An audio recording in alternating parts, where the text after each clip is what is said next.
बिस्मिल्लाहिर्रहमानिर्रहीम। अस्सलाम नाज़रीन, आप देख रहे हैं राय साकिब डिजिटल मीडिया। उम्मीद करता हूँ आप तमाम लोग खैरियत से होंगे। नाज़रीन, इस वीलॉग के अंदर परवेज़ लाई साहब का पकड़ा जाना, फिर उनका छूटना, फिर पकड़ा जाना, उसके ऊपर जुडिशल मजिस्ट्रेट के ऊपर हुकूमती इल्ज़ामात आना, और उसके बाद चंद साहिबान, हमाद अज़हर के वालिद मियां अज़हर, उनका पकड़ा जाना, इस सारी सूरत हाल के ऊपर थोड़ी सी बात करते हैं कि what is exactly happening in our beloved country. आपको पता है परवेज़ लाई साहब को जब पकड़ा गया तो उसके बाद भी तहरीक इंसाफ का एक सर्कल है। तहरीक इंसाफ के जो नज़रियाती कारकुनान है, पुराने कारकुनान की बात कर रहा हूँ, आप किसी की भी ट्वीट्स उठाकर देख लीजिए, किसी भी बात करके देख लीजिए, वो अभी भी मानने से कासिर हैं कि परवेज़ लाई साहब दिल से तहरीक इंसाफ और इमरान खान के नरेटिव के साथ खड़े हुए हैं। उन वो अभी भी डाउटफुल हैं। मैं बहुत सारे लोग हैं जिनको कोट कर सकता हूँ इसके ऊपर, कॉज डिजिटल मीडिया के ऊपर, और वो लोग बड़े बड़े नज़रियाती लोग और बड़े पढ़े लिखे लोग जो हैं तहरीक इंसाफ के, वो आज भी परवेज़ लाई साहब की ज़ात के ऊपर क्वेश्चन मार्क पुट अप करते हैं। मैं उनका नाम लिए बगैर कुछ तो आपको थोड़ा सा बता देता हूँ कि जी वो उनका वो थॉट प्रोसेस ये है, या उनकी सोच ये है कि परवेज़ लाई साहब को सिर्फ ये जो किया जा रहा है, पकड़ा जाना, छोड़ा जाना, फिर पकड़ा जाना, फिर छोड़ा जाना, और उनको हीरो बनाकर जो एलिवेट किया जा रहा है, ये सिर्फ इसलिए किया जा रहा है कि जनाब वो तहरीक इंसाफ के कारकुनान, नज़रियाती लोग उनको एक्सेप्ट कर लें। अच्छा, मेरी ज़ाती राय इस पर थोड़ी सी मुख्तलिफ है। मेरी ज़ाती राय ये है कि ये लड़ाई परवेज़ लाई साहब की फैमिली की अपनी और मोनिस लाई साहब की जो अपने कज़न्स के साथ एंड एवरीथिंग, वो इस नेज तक जा चुकी है कि वो उनका इकट्ठे अब सर्वाइवल पॉसिबल नहीं था। अब इकट्ठे सर्वाइवल पॉसिबल नहीं है तो कोई ना कोई रास्ता तो आपने लेना था। नून लीग परवेज़ लाई साहब को एक्सेप्ट नहीं करेगी, और मतलब सीएम के कैंडिडेट तो बिल्कुल भी नहीं बन सकते परवेज़ लाई साहब। काफ लीग में भी अब उनकी जगह नहीं है, पीपल्स पार्टी में भी जगह नहीं है, सरवर ग्रुप, तरीन ग्रुप, वहाँ पर भी ऐसा कोई जगह नहीं बनती थी। सो परवेज़ लाई साहब is left with Pakistan Tehreek Insaf. उनके पास ऑप्शन ही और कोई नहीं बची कि वो राइट लेफ्ट कहाँ पर जा सकें। लेकिन चले, परवेज़ लाई साहब को लेकर आपको पता है आमिर मीर साहब की एक प्रेस कॉन्फ्रेंस, एक जो जुडिशल मजिस्ट्रेट साहब को लेकर, गुलाम मुर्तज़ा विर्क साहब को, जिनके साथ उनके स्क्रीनशॉट भी सोशल मीडिया के लगाया गया कि जी देखें ये तो तहरीक इंसाफ के हिमायती हैं, ये है वो है एंड एवरीथिंग। तो क्योंकि उन्होंने तब रिहा किया था, डिस्चार्ज किया था परवेज़ लाई साहब को, उसके बाद वो गुजरावाला से भी रिहा हो गए।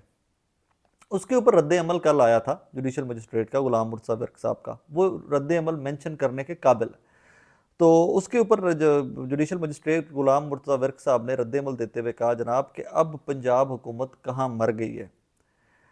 मेरा कोई फेसबुक अकाउंट नहीं, मेरा सोशल मीडिया के ऊपर कोई अकाउंट नहीं है, और आप जब गुजरांवाला लेकर गए हैं परवेज़ लाई साहब को, तो वहाँ पर मैं तो नहीं बैठा हुआ था, वहाँ पर तो कोई और जज बैठा हुआ था, वहाँ से कैसे छोड़ दिया गया।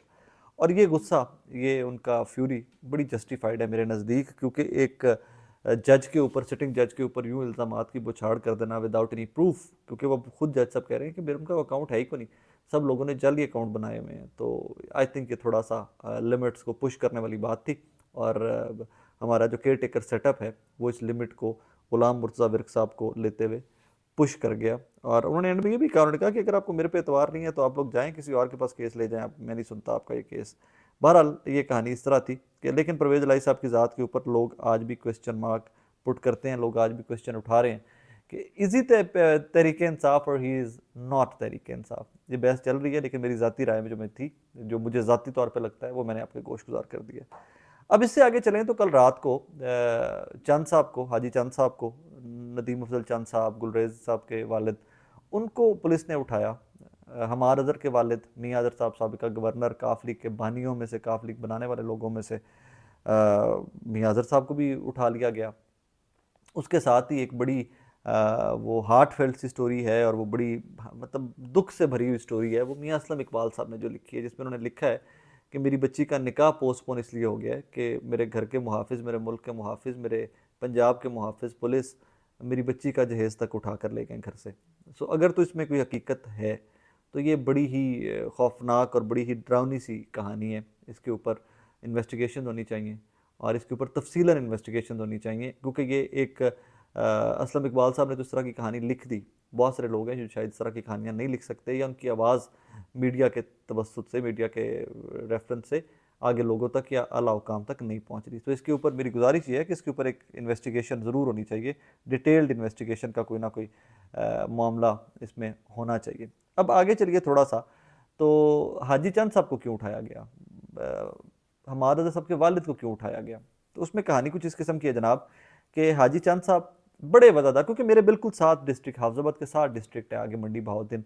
हाजी चांद साहब का ख़ानदान बड़ा वज़ादार सा ख़ानदान है, जट की सियासत करते हैं, कनेक्शन की सियासत करते हैं, डेरे की सियासत करते हैं, फ़ातिहा और शादी की सियासत करते हैं कि आना जाना मिलना जुलना लोगों से। तो एक बड़ी वज़ादारी की सियासत करते हैं। कोई बहुत वो इलेक्टेबल्स में से नहीं है कि जिनको कहें कि जो कहीं पर भी बैठे होंगे तो वो मुंतखब हो जाएंगे, वैसी कहानी नहीं है।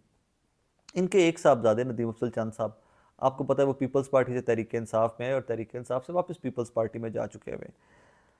तो सवाल यहाँ पर यह पैदा होता है कि नदीम अफजल चंद साहब, जिनकी पार्टी इस टाइम बरसर इक़्तिदार है, जिनका फॉरेन मिनिस्टर है चेयरमैन पार्टी का, पीपल्स पार्टी का, उनके वालिद को पुलिस ने क्यों उठा लिया?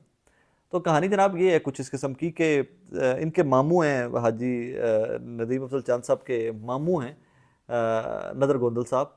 इनके छोटे भाई हैं नदीम साहब के गुलरेज साहब, जो तहरीक इंसाफ के एमपीए थे।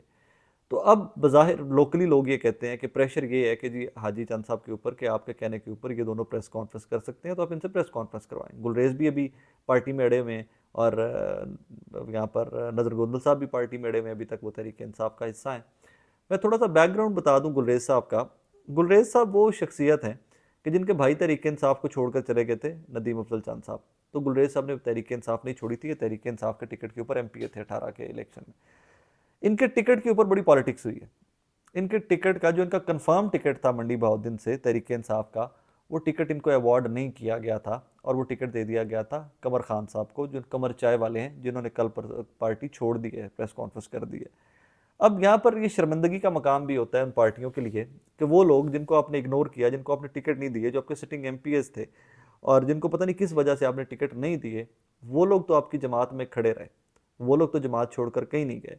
लेकिन कमर खान साहब, जिनको आपने कहीं से उठाकर लाकर टिकट दिया था, जो कि तहरीक इंसाफ का हिस्सा भी नहीं थे, और वो तो अपने मुंह से कहते हैं, कल प्रेस कॉन्फ्रेंस में उन्होंने कहा मैं तो जानता भी नहीं था, ना मैंने अप्रोच किया था टिकट के लिए, अप्लाई तक नहीं किया था, इमरान खान ने बुला के मुझे टिकट दे दिया, मैंने ले लिया।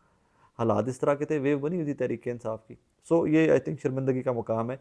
और salute to those political workers, उन तमाम पॉलिटिकल वर्कर्स को, गुलरेज साहब जैसे पॉलिटिकल वर्कर्स को सलाम पेश किया जाना चाहिए कि जिनको टिकट नहीं मिला और वो प्रेशर सस्टेन कर रहे हैं, वो फिर भी तहरीक इंसाफ का हिस्सा है।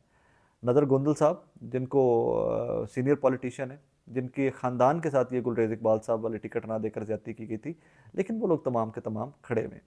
अब आ जाइए हमार अज़हर के वालिद के की तरफ। तो हमाद साहब, आपको पता है कि वो पुलिस को बेडली चाहिए, बार बार पुलिस रेड कर रही है, कभी इनकी हमशीरा के घरों पे, और उन हमशीरा के घर के ऊपर भी रेड किया गया जो पाकिस्तान में रहती नहीं है, वो अमेरिका में रहती हैं, वहाँ तक पे रेड किया गया। लेकिन गालिबन हमारा साहब पाकिस्तान में नहीं है, या जहाँ पर भी हैं वो पुलिस को दस्तयाब नहीं हो सके, पुलिस उनको गिरफ्तार नहीं कर सकी। तो फाइनली उनके वालिद को गिरफ्तार कर लिया गया, मियाँ अज़हर साहब को। He is 80+ years old, I think 85 years old, बुजुर्ग आदमी है, बहुत सीनियर आदमी है और बड़े अच्छे आदमी हैं कि सियासत के अंदर भी जिन लोगों ने इज़्ज़त कमाई है सिर्फ वफादारी के साथ, रख रखाव के साथ, वैल्यूज़ के साथ, मियाँ अज़हर साहब उनमें से एक हैं। तो उनको इस उम्र में उठा लेना, और फिर जब ये सोशल मीडिया के ऊपर शोर मचता है, तो उसके बाद हाजी चांद साहब को भी रात को लेट नाइट छोड़ दिया जाता है, मियाँ अज़हर साहब को भी छोड़ दिया जाता है। इसके ऊपर बड़ी खूबसूरत ट्वीट्स की हुई हैं नदीम अफजल चंद साहब ने। वो नजफ़ में थे, तो वहाँ से उन्होंने ट्वीट की हुई है कि मैंने जिसकी अदालत में अपना मुकदमा रखना चाहिए था, मैंने वहाँ पर रख दिया। अब यहाँ पर एक सवाल ये भी नाजरीन पैदा होता है कि क्या जो हुकूमत है वो खुद इतनी बेबस है कि पंजाब पुलिस जो है वो हुकूमत से भी ताकतवर हो गई है कि वो एक पार्टी जो बरसर इक़्तिदार है उसके एक लीडर, उसके एक अहम लीडर के वालिद को उठा कर ले जाते हैं, और नदीम अफजल चंद साहब सिर्फ ट्वीट्स कर सकते हैं। ये तो आपका और मेरा काम था ना, ये तो जर्नलिस्ट का, हम सहाफ़ियों का काम था ट्वीट्स करके और टेलीविज़न के ऊपर शोर मचाना। नदीम अफजल चंद साहब, आपको तो अपने फॉरेन मिनिस्टर को कॉल करनी चाहिए थी, आपको तो अपने प्राइम मिनिस्टर को कॉल करनी चाहिए थी कि भाई मेरे वालिद को क्यों उठा रहे हो, मैं तो तुम्हारा इत्तेहादी हूँ, मैं तो तुम्हारे साथ हूँ। लेकिन चलें, आपने किया, हमने आपका साथ दिया सब ने कि वो ज़्यादती है जो भी गलत है, उसके ऊपर हमने आपको कहा कि जी गलत है।